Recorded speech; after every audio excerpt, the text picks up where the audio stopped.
All right, YouTube, how you doing? Welcome back to the channel. It is Wednesday, August 20th. We got ourselves a 14-game MLB slate to dive into in today's video. Like we always do, I'm going to dive into each and every one of these games. I'll give you my prediction on the side. I'll give you my prediction on the total. We'll talk about any other plays like player props that we like within the game as well. But as always, guys, keep an eye down on the pinned comment of this video. That'll take you to all of my final plays, so I'm actually rolling with myself.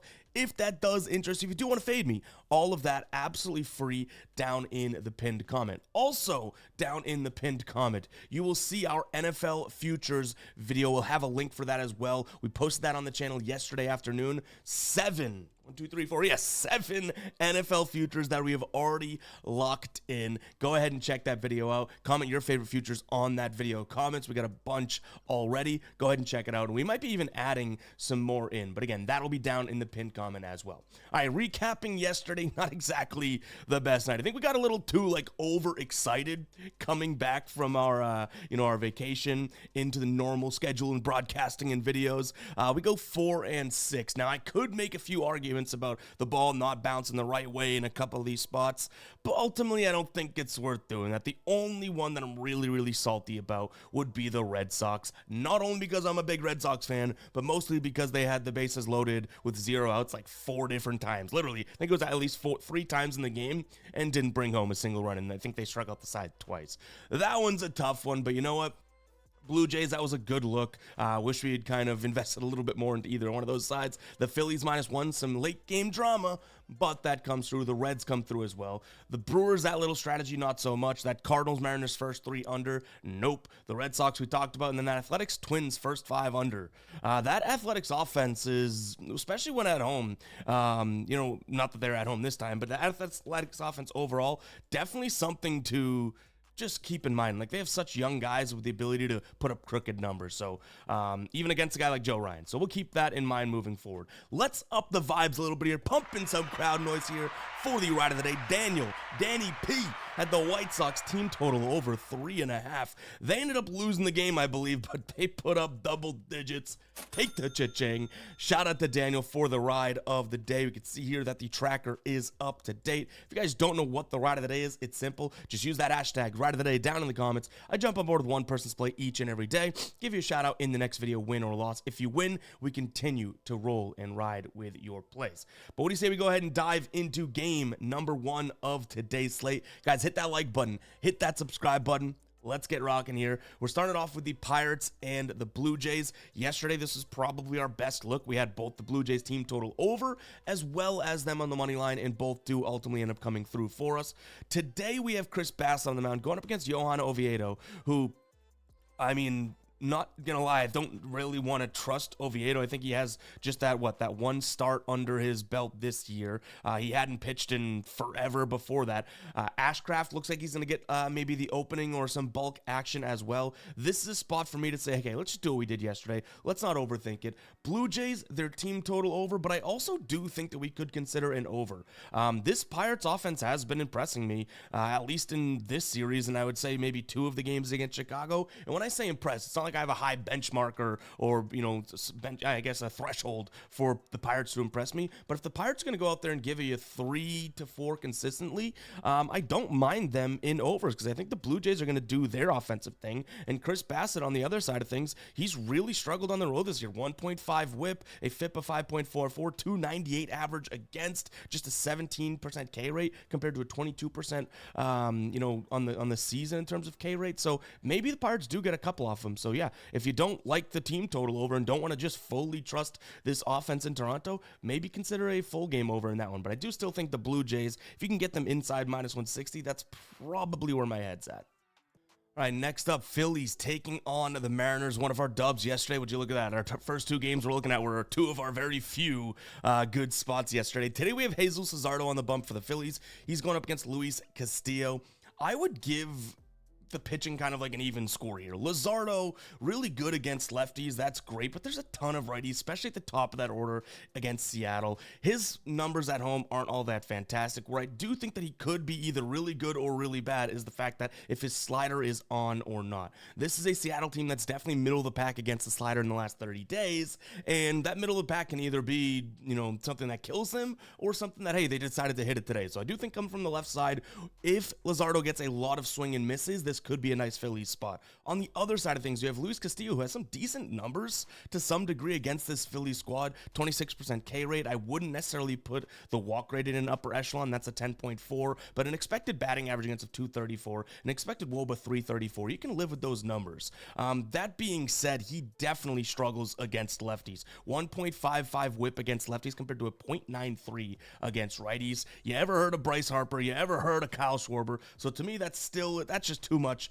in my opinion, to look past the Phillies here. Give me them. I also don't mind the over. Like I said, Jesus Luzardo could be in trouble if that slider's not on, and I'm not willing to sit here and just gamble that he's going to be totally on. So the over is definitely something that I'm considering. And then just from a matchup perspective, I would say Kyle Schwarber could be in for a good game. I already mentioned how Luis Castillo struggles against lefties. Schwarber's a lefty, and listen to this. In his career against Luis Castillo, he is 6 for 24, so that's a 300 batting average, 4 home runs in those, with a 417 on-base percentage.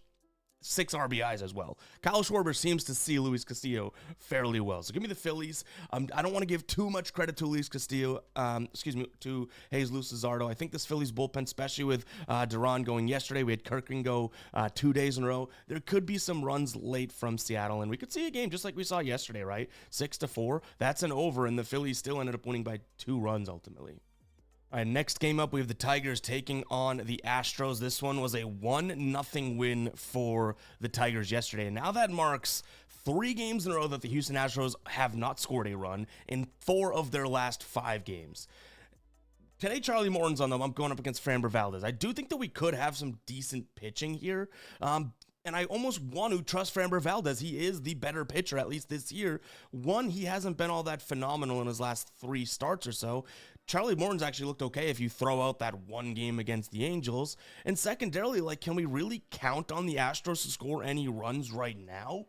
That's a no for me, so I'm going to lean towards the Tigers. You're getting plus money behind them. I also don't mind the under because I do think that there's one thing that we can trust, even though he hasn't been all that great. It probably is Framber Valdez throwing the sinker and the curveball here. I think that that's going to be a fair spot for him, but ultimately, what we might get down with is just a simple player prop and not overthinking it. I looked at the guy that hits the sinker the worst and the curveball the worst on the Tigers in the last 30 days, and it kind of tracks to the season, and that's going to be Andy Ibanez. Now, he's been hitting lefties really well this year, both this year and in the last month, and he's been really good at home. Those 2 ingredients to this recipe kind of stink. But I'm trusting that sinker. I'm trusting that curveball because those are the 2 pitches that we'll see from Framber Valdez. So Andy Ibanez under 1.5 hits, runs, and RBIs. We have him as a 1.6 out of 10 in our pitch mix rating today. So I like his under. I almost wanted to try and say, hey, screw it, let's get the Astros, but at minus 140-ish and them not scoring runs recently, I know that they will score runs. They're not going to go the rest of the year without scoring a run. I just could not really justify getting there at that price for a team that does not seem to be bringing anyone home. So Tigers in the under, and then Ibanez. I think Ibanez has the best chance of being a final play out of what we had on the screen right there.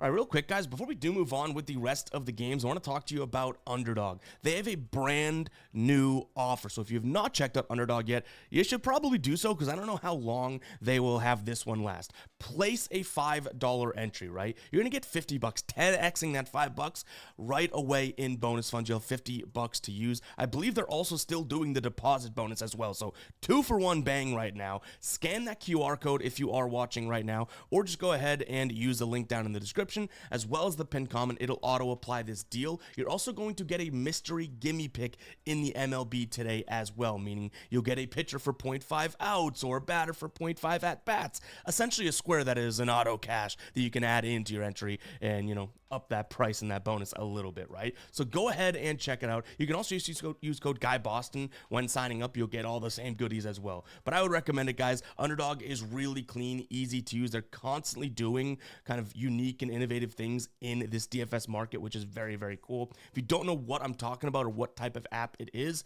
if you like player props, it's the spot for you. You're essentially going to pick 2 or more players, say higher or less based on their projection, add them into the entry. The more you get correct, the more you will get paid out. Very, very simple. Really, really fun to sweat. Go check it out. Again, that link will be down below, or scan the QR code on your screen right now. Now let's jump back into these games. Arizona taking on the Guardians here. This game resulted in a Arizona 6-5 win yesterday. Both these teams, I feel like I'm kind of confused by. They'll look really, really good one day, then dry up the next. The pitching's kind of all over the place. Today we have Brandon Pfaadt on the mound. He's going up against, it's either Joey Cantillo or Parker Messick, who I don't know too much about. Both obviously, I guess, being a lefty, so that is worth noting that regardless of who goes, shouldn't impact the side that the Diamondbacks are seeing. For me, this is going to be the Diamondbacks because I think they're a little bit more consistent right now, and I like their offense a little more, especially at home. Now, that being said, their team total over could certainly be a pivot because this bullpen is just not the real deal. I'm not comfortable heading into, the ninth with a 10-run lead if I am the Diamondbacks. Yesterday, they ultimately ended up pulling it out. They had a 2-run lead after they scored 2 in the 7th. The 8th, they let up 1 run, and it's like, oh my God, now we're biting our nails. And luckily, yes, they did get out of the jam with the 9th, but ultimately, still, this is not a good bullpen. So maybe their team total over allows you to avoid any pitching whatsoever. But I do think Brandon Pfaadt has been at least somewhat, I guess, a little bit more consistent now. Remember, he stunk at the beginning of the year, then went on a little bit of a run of actually looking really, really good. I do think he's kind of trending back towards not pitching all that well. But if he gives you 5-2 or 5-3, I still think the Diamondbacks can go out there and win this. So give me them in this spot and or their team total over. I'd love to know exactly who is pitching for the Guardians before we do roll with that. But again, I kind of trust them against both of those guys being from the left side. All right, next up, we have the Marlins taking on the Cardinals. I really did like the first 3 under in this one, and that one just didn't end up being the good move, right? The Cardinals just jumped off to the races. Today we have Sandy Alcantara on the mound going up against Andre Pallante. Pallante's going to keep the ball on the ground with the fastball, which I do really, really like. And Sandy Alcantara has some really good numbers in terms of ground ball to fly ball rate. So I do kind of start leaning right back to what we looked at yesterday. First 3 or first 5 under. I know the definition of insanity, guys. You're crazy if you keep doing the same thing over and over, expecting different results. I get it. But we might be testing it a little bit there and testing our luck. Alcantara's been okay at home recently, and I even okay might be kind of like an understatement. He's been pitching fairly well when at home. I think what was the one that he against the Astros kind of rocked him, but prior to that started to look okay. On the season now at home, 1.18 whip, a average against here of 236, so not all that terrible. I just need him to pitch all right, and I think he can get past the St. Louis lineup that I still don't fear all that much. I mean, their numbers, yes, they've looked really good in this series, but prior to that, were super, super inconsistent. All we really need is them to kind of have, okay, well, they've had 2 good games, right? Just go back to what you're doing before, which is scoring 3 in the whole game, and that way we can kind of look at both the first 3 and first 5. But again, I do like the Marlins. Yes, the Cardinals have the better bullpen, but Romero pitched all 3 days out of the last 3. 2 of the last 3 from O'Brien. Some of these late inning guys probably won't be available today. So to me, this is a Marlins and somewhat of an under first 3 or first 5. Not necessarily all that correlating, but you can't look past Jacob Marseille right now. The guy's absolutely going off. Luckily, he didn't, go out there and just absolutely have another 10 home run game because for whatever reason, his line's back down to 1.5. He did have 3 hits, runs, and RBIs yesterday, but yesterday it was a 2.5. So this guy's been on absolute fire. He's averaging 2.65 hits, runs, and RBIs this season since gone up. In his last 10, he's been crushing as well. I like his matchup against Pallante today, so maybe take a peek at some of his overs, but I do think that I kind of want to just trust, these pitchers that keep the ball on the ground against the bats today. So I'm guessing those first 3 and first 5s make their way into being final plays. And then I'll have to kind of, maybe overthink about the Mariners on the money line and Jacob Marseille in terms of his overs. All right, Nats taking on the Mets. Kind of went back and forth on this one all morning. We have Brad Lord listed as a starter here for Washington. He's going up against Kodai Senga. Senga has been really good lately, but so is Brad Lord. So I started to look into an under. And then I started to look into the pitch mix, which you're going to get a lot of fastballs and cutters from Kodai Senga. This Washington team, good against righties, good at hitting righty cutters. And then you're getting a ton of fastballs here from Brad Lord. And this is a Mets team that's very, very good at hitting that fastball. Also throw in the fact that Senga struggles against lefties. Okay, well, now I'm looking at the first potentially 3 names in the Washington lineup that are lefties. You flip to the other side of things. Brad Lord's really good at righties. Okay, well, you're going to get the first 3 names as lefties in that Mets lineup. So I ultimately pivoted to an over. I still will say Mets -1. I think that they are by far and away the better team right now, the better offense, and maybe, just maybe, their offense is starting to turn a little bit of a corner. They've now won 3 straight games, and in 3 of their last 4, they've scored 7 or more runs. So still the Mets for me, but I don't mind the idea of an over. I think that Senga, though he's a good pitcher, could allow a couple or a few here against this Washington squad, and you toss it to either one of these bullpens, and I'm not all that scared of them, closing the door shut, especially the Washington side. So to me, that over is definitely in play, and a potential look at the Mets -1, but if this is an 8.5, I might be all over it. 9, obviously with that push potential, you're in a little bit deeper waters, I guess. Braves taking on the White Sox. Yesterday, a 11-10 win for the Braves. This White Sox offense has been looking really, really good in this series. 13-run win in Game 1, and then they were up, and the Braves came back, but they scored 10 runs yesterday. You usually don't lose the game, when you score 10 runs.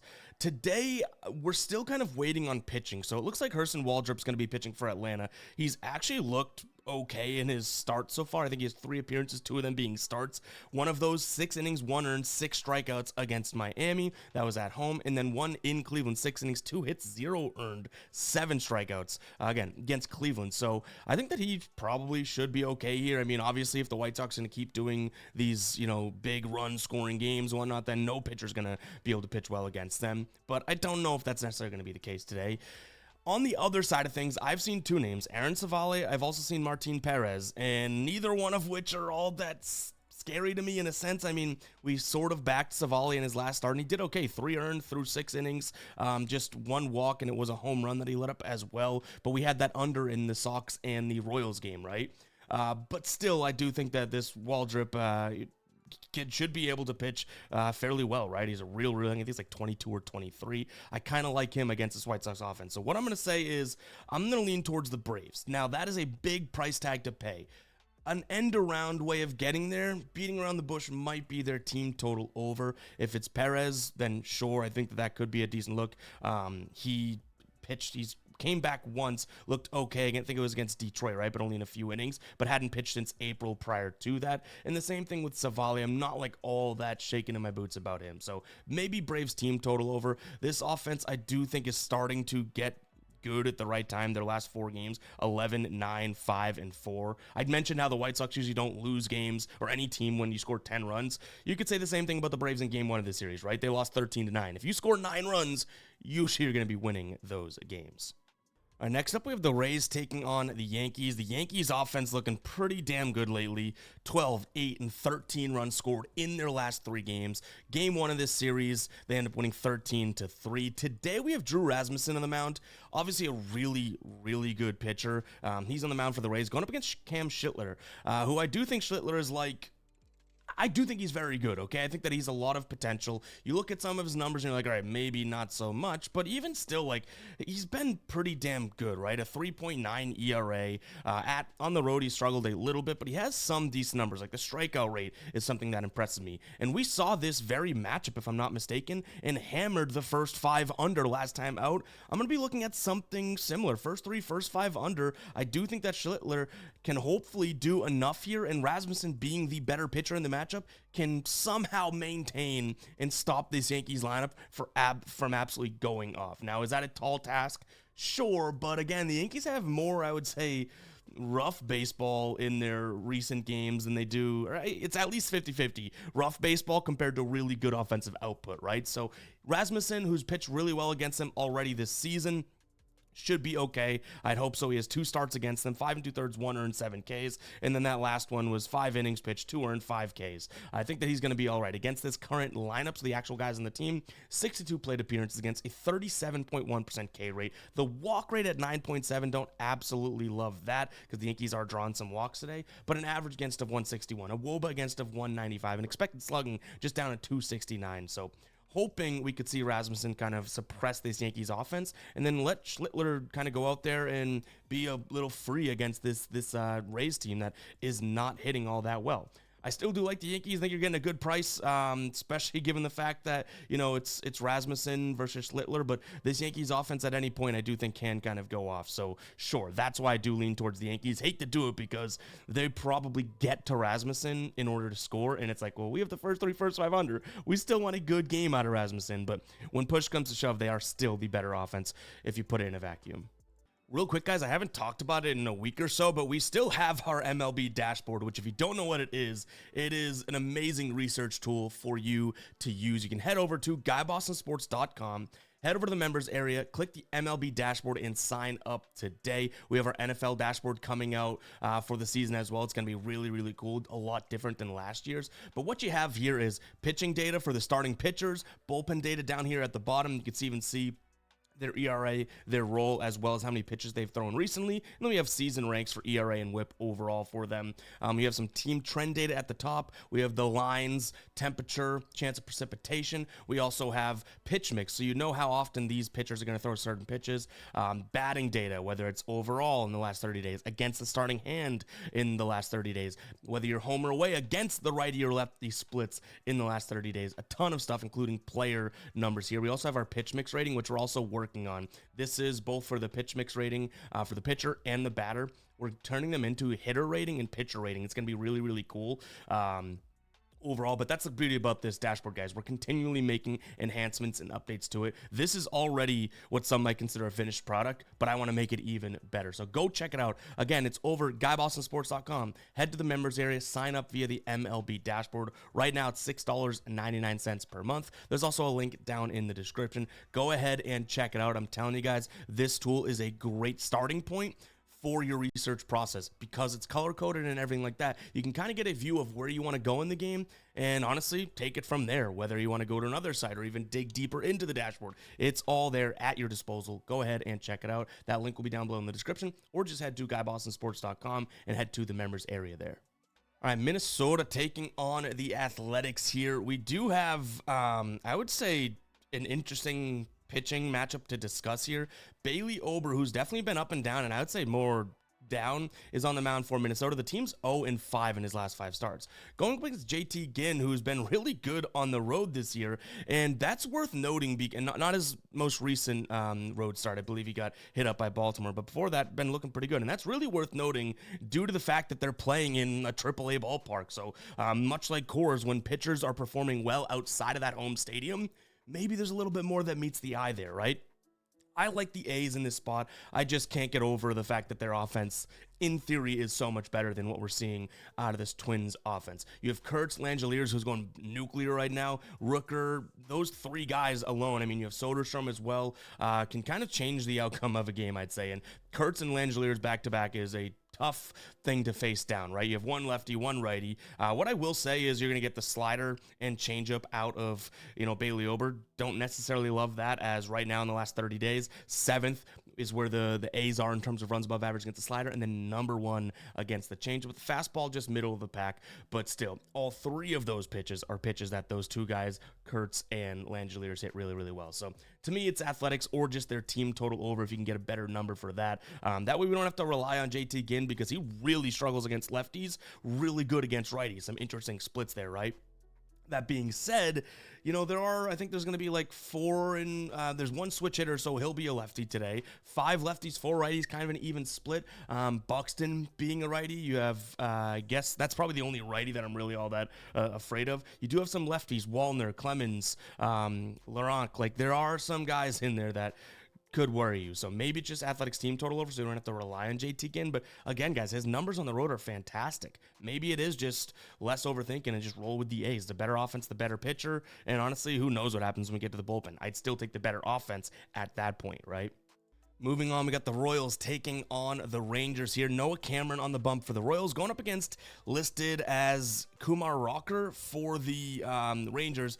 But I've also seen DeGrom's name thrown out there, so that's obviously a big thing for us to decide. If it is Kumar Rocker, that's how we're going to kind of take this, but I have a feeling that these odds might move. But then again, Cameron can definitely hold his own, right? So maybe these odds wouldn't shift all that much. Noah Cameron has looked really, really good in his last, I guess, 3 of his last 4 starts here. I do like him at home, going up against a Texas lineup that I'm not exactly sure where their specialty lies right now. Their last few games in terms of runs scored, 2-3, 10, okay, 2-5-4, 2-7, okay, 2-2, a little bit, all over the place. Kansas City's far more consistent, 5-4, 6-6, 3-7, 8-7, 3-2, so it tails off when you get, 9 or 8, 10 games deep. But still, with Cameron on the bump, I think this is going to be a spot in which I do think they're worth trusting.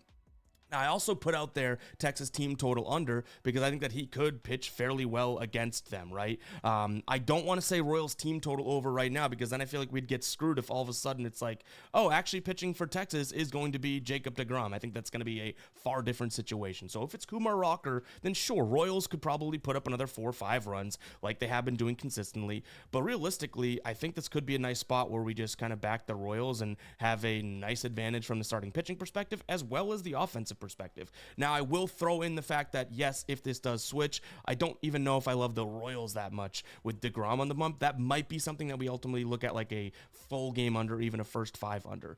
If it's Rocker, I think the Royals could score some runs. So I think that I just want to make that clear that still waiting on the confirmed pitcher there for the Rangers, and it's like a tale of 2 different cities. All right, we get the Cubs taking on the Brewers. Looks like we're going to have Colin Rea going up against Jacob Misarowski. It's going to be very, very important for us to continue to talk about it. How many innings is Misarowski going to go? Now, he got dinged up by Cincinnati last time out. Colin Rea has actually looked pretty good, but still, after losing 2 games in a row yesterday in the doubleheader, I think this is going to be a spot where Milwaukee's able to hopefully bounce back. So I do lean towards Milwaukee. I'm still going to give credit to both these pitchers and like the under 7.5. Now, one thing that I'll give you a lot of credence towards is last time Misarowski saw this Cubs team, it almost was like it was the beginning to the end of him pitching really, really well. Like this was the start that he looked pretty bad, was throwing the ball all over the place, wild pitches and all that. And then all of a sudden, take some time off, and then comes back and gets shelled. So I hope that's not exactly the case here, but Colin Rea should be able to at least hold, to some degree, his own, right? Now, last time he saw them was, I think, a while back, but in his career, just in general, he has some rough numbers against him, but again, this is dating back a few years now, so I'm hoping that because we have Wrigley, because we have some severe wind blowing in, and 2 damn serviceable pitchers, that we can probably see, a 4-3 game. Now, I've seen 7.5s out there. That's where I like it. 7, 4-3 would ultimately end up being a push, right? But to me, let's go 4-3 for whoever wins, and we'd call it a day and hit the under. But Brewers, I think, probably in the better spot. I think Misarowski is that good that I'm hoping that he can kind of bounce back in a sense against a team that really didn't look all that great against last time out. Somewhat of a quick one here, like yesterday. I'd either look at Dodgers team total over or Colorado team total under. We have Shohei listed as the starter here going up against Tanner Gordon. I've also seen Bradley Blaylock out there, but if it's Tanner Gordon or Blaylock, not exactly going to make the biggest of difference to me. I'm thinking that this Dodgers team in Coors is finally kind of finding their stride in a sense. Now, you can kind of scoff at that because game 1, they literally lost 4-3. But yesterday, they bounced back in a 11-4 format. To me, kind of the same thing. Now, Colorado's offense had definitely been looking okay, but there's still so many, 1, inconsistencies in the lineup, and 2, even if you look at their game logs where you kind of think, oh, this offense has looked pretty good, like a middle-of-the-pack lineup, it hasn't been against righties, and it hasn't been consistent in the first place. So, to me, you could probably look at a team total under, maybe like a first 3 team total under if we really want to sit here and be like, hey, I think that, Shohei is going to go out there and deal. This LA bullpen still has me, I guess a little worried. So ultimately, yeah, if you want to take their full team total under, you are still in Coors. You're handing the ball off to a volatile bullpen. Maybe the Rockies get some late. So the shrinking of the innings might be the best way to play that team total under, whereas the Dodgers on the over, that's opposite, right? You kind of want as many innings as possible. They have 9 full at-bats to go out there and put up a decently big number. All right, we got the Angels taking on the Reds. One of our good looks yesterday. The Reds win it 6-4 now. They did go down early and then went up kind of middle of the game, right? I think it was like 4-1, and then the 7th and 8th inning, boom, makes the heart sweat, because all of a sudden, I think at one point it was like, 4-4, I think, in the 9th, or the 8th, and then the Reds go out there and win it in the 9th. So, all right, definitely a thriller, but we'll take the W, right? In this spot, I do kind of want to give credit, I guess, to the pitching to some degree, but I'm still going to lean towards the Reds. So I like the Reds as well as the under, but like I said, give credit to the pitching. Yusei Kikuchi, I think, could do okay. Should get to an under here, by the way, in my opinion. And then Nick Martinez, same thing. If these offenses aren't just like rearing and ready to go and putting up decent numbers, like even yesterday, they scored pretty much the whole game and only got to 10 runs. I like Kikuchi. His fastball should work. The slider should not. And then you can start to say the same thing about, Nick Martinez. The fastball and cutter could work. The sinker, maybe not so much. The slider, not so much. The changeup, yes. So there's some good and bad for these pitchers, but the good, I think, should stop this from being an absolute barn burner. Now, the Reds at plus money, I probably like more than I do the under, simply because Kikuchi's really good against lefties and terrible, and I mean terrible, against righties. There's going to be, I think, 8 righties in that lineup today. So there you go. That kind of puts it over the top for me. Trusting Nick Martinez, has he been better than Kikuchi or anything like that? No, I wouldn't say that whatsoever. They both have fairly similar numbers with their home away splits, their season splits, as well as kind of their last 5 games. So I don't think there's that big of a pitching, advantage on the side, but I do think when push comes to shove, we might get a couple more off Kikuchi than we see the Angels get to Nick Martinez, just because of the lefty-righty splits there. So give me the Reds. I think you can get them at like plus 124 right now. I think that's worth a little bit of a sprinkle, maybe like a half unit play or something. Keep an eye on the final plays to see if we do ultimately end up rolling with it. All right, this is our last game on the board. We get the Pods taking on the Giants. These odds are moving around all over the place. So right now, you can still get the Padres, if you do like them, which I do, right around the minus 139 spot mark. But even on like FanDuel or on MGM, these things are like minus 155, minus 165. So definitely shop around if you're looking for the Padres here. And I guess same thing with the Giants. Those odds are probably moving just the same. The reason I like them today is I want to trust JP Sears over Landon Rupp, who was pitching good, came back, and now doesn't look all that great. They've already seen him twice this season. One time he pitched really well, one time he didn't. But when he did pitch really well against them, that was back when the Padres were in a little bit of a rut there in terms of their offense, right? I think they're in a little bit better spot now. So JP Sears, to me, as a lefty, should be able to go out there and pitch fairly well. I mean, he's coming off of I want to say a really bad start. It was either his second to most recent or his most recent start. But this San Fran offense is the problem, right? Against lefties last 30 days, 216 average, and an on-base percentage of just 283, 607 OPS, that's second worst in the league, 108 ISO, second worst in the league, 324 slugging, that's second worst in the league. So I don't think that they're going to go out there and hit him all that well. He throws the slider, should be pretty good, 5th worst team against the slider. So it's more of a fade of the Giants. If you can get the Padres at like minus 130 something, I think that might be the better look. Now, their bullpen did get some action yesterday, but I still do think some of these guys can go. Mason Miller didn't pitch yesterday. He did throw 19 the day before. We saw Suarez pitch 2 of the last 3. Adam Morone throw 2 of the last 3, both those guys. So, yeah, to me, I still trust San Diego. I think that they can go out there and score, but if you worry about the bullpen, if you worry about JP Sears, that's why I also have the pivot of San Diego team total over. This is the 3rd time they're seeing Landon Rupp, the kid. I think that they should be able to put up somewhat of a decent number against him. And right now, for over 3.5, you can get minus 160. I was hoping more for like the minus 148, minus 155 range, but I still think that they could score. So maybe we look at the Padres Padres team total, as well as their just money line in general, because I still think that bullpen has an advantage here. But guys, it's going to wrap it up for today's show. Hopefully you guys did enjoy. Again, we ran through all of these games. Hit that like button. Hit that subscribe button. Really do appreciate you guys tuning in. Make sure to go ahead and check out, we'll pop it up on the screen one more time here. Make sure to go ahead and check out the futures. That'll be down in the pinned comment. We'll catch you guys in the next one, all right? Peace out.